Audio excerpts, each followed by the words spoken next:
Hey there guys, it's Salis, and welcome back to Retro Wednesdays.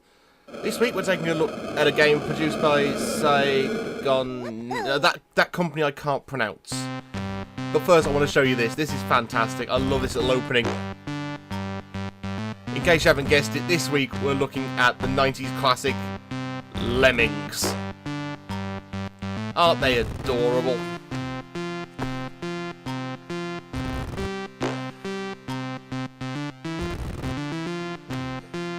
I'm not gonna tell you a lie. I love this game. I absolutely love it. And I know some people are thinking, why is this considered retro? And that's a perfectly valid question because it has been released on everything. It was on PSP, PS2. This game makes a lot of comebacks because it is an absolute classic. So what is the idea of Lemmings? These little suicidal morons need to get home. And you can do this in several different levels. And let's go back to the start. You can change the rating. And the rating basically makes it harder. Fun is obviously easy mode. It's the one most people are familiar with because it's the first one. Then you've got tricky, taxing, mayhem. Presence, which I don't really understand why that's harder than mayhem. And sunsoft. If anyone can explain what that means, you're better than I am. But let's just stick to fun, because like I said, these are the levels which most people are more familiar with. Starting out with Just Dig.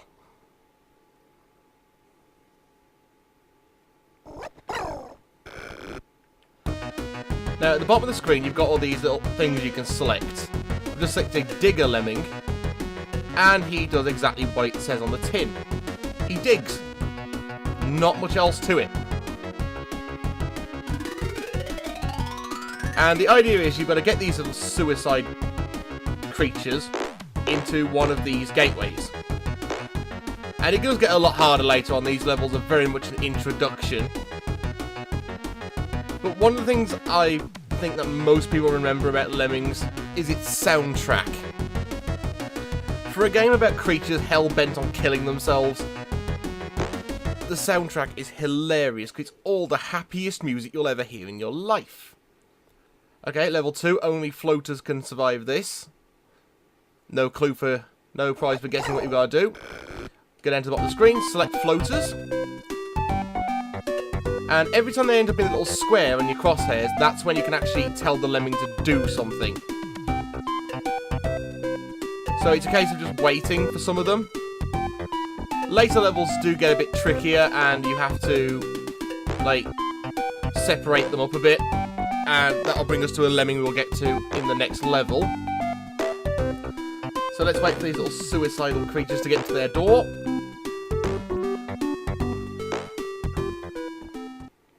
Now at the end of the level you also get this. It tells you what percentage you need and how many you managed to save. And then gives you a ranking, in which case my case was superb. You rescued every lemming. Can you do it again? Probably not. Now, this was one of my favourite levels as a kid. I absolutely used to love this level because I got to do my favourite thing in it. And I suppose it's a favourite thing of everyone who's ever played Lemmings. First of all, you need these guys, blockers, who just stand there. And they stop the lemmings from going past them, which is good because these levels will just cause them to fall to their death.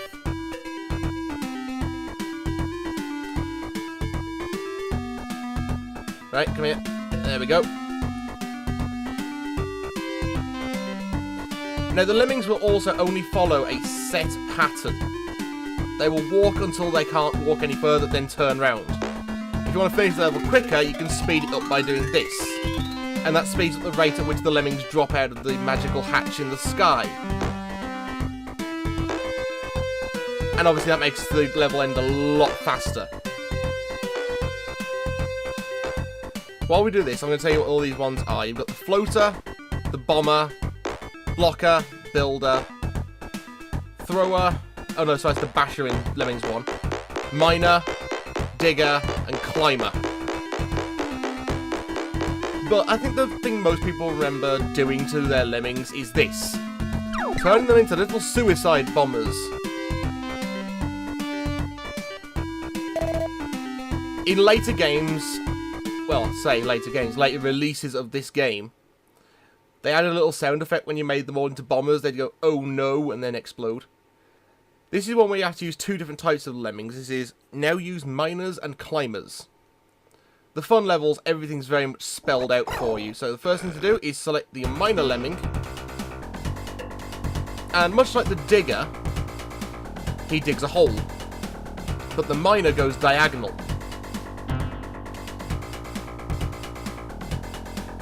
And the diagonal hole is much more safe. Because lemmings will die from falling, as you would expect a lemming to do. So, having the little slope makes it easier for them to fall when you haven't got floaters available. So let's just have all these dig their way and climb their way up. And simple, end of the level. Now, if you memorise the percentage beforehand, you can just get the percentage and then blow the rest of them up. I used to do that as a kid, I'll admit. But as I've matured, I find it's much more fun to try and save them all. Unless you can't avoid it. Right, bashers. Now, bashers are really, really fun to use. Because they're a little trickier. If you don't get it at exactly the right time, they will spin round and bash air. Now, this is another one who just digs, but he digs sideways. And I remember this level used to give me a lot of grief because of this part. Now what you'll notice, I can actually still control the lemmings while in the pause menu. So I can pause it at the perfect moment. Tell it to bash. And that's where I mean it gives me grief. Because each one of these can only take one bash, but occasionally you'll get it to do that. And obviously now I'm going to speed things up. Just because I like watching a long army of lemmings.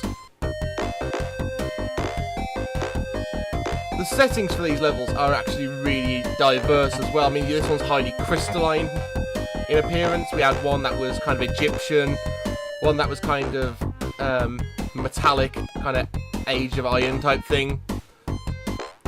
And of course we had the starting one in the cave. And these are themes that repeat over and over again, but they never get stale because they're broken up. You don't get like a whole string in Egypt, and then a whole string in caves, and then a whole string in the crystalline world. That's something I feel was not improved by the sequel, which we will get to next week. But let's just take a look at this last level. I'm only going to do 6 levels. A task for blockers and bombers. No prize for guessing what's going to go on there. Right, step 1, select a bomber. And then you get a little timer over their head, which is kind of cute. And then, boom! And this is why it says blockers. Because the perfect way to line up a bomber is to turn him into a blocker first. Because there's nothing here you really need to block. That fire won't do any damage to them. So it's just there for decoration. It's way above their head. But you can, like, stop a lemming dead by making it a blocker and then use it as a bomber, which is perfect.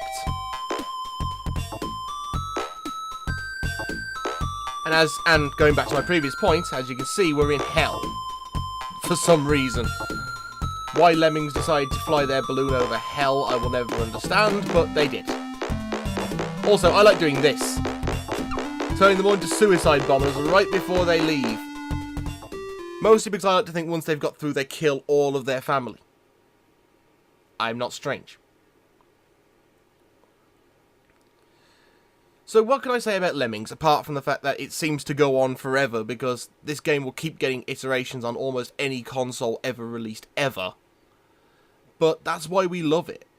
It's one of the earliest puzzle games I remember playing, and I honestly can't think of a better way to have spent my childhood. The music is wonderful, the Lemmings are cute as hell, and every task the Lemmings are assigned serves a purpose. In some cases you have to manage it a bit more strategically, like this bit we're coming up to here. Which, if my lemmings hurry up, I will show you. Because as you can see, they're just going to get stuck in that hole. So the trick is to turn everything you can into a builder. It'll build a massively thick bridge, but it will get them across. And there we are. So if you're a Sega Genesis collector, I would insist you get this game. And to be fair, if you've got a PlayStation 2, a PlayStation Portable, PS3, basically any console that has Lemmings, I'd get it. Especially the PSP version, because you can create your own levels and challenge your friends, which is a really nice addition to the game. So yeah, this has been my look at Lemmings, a real retro classic. Although I apologise now for any music that might be stuck in your head as a result of this video. So, until next week's Retro Wednesday, I've been Salis. Lemmings is an adorable little puzzle game, and I will see you next time.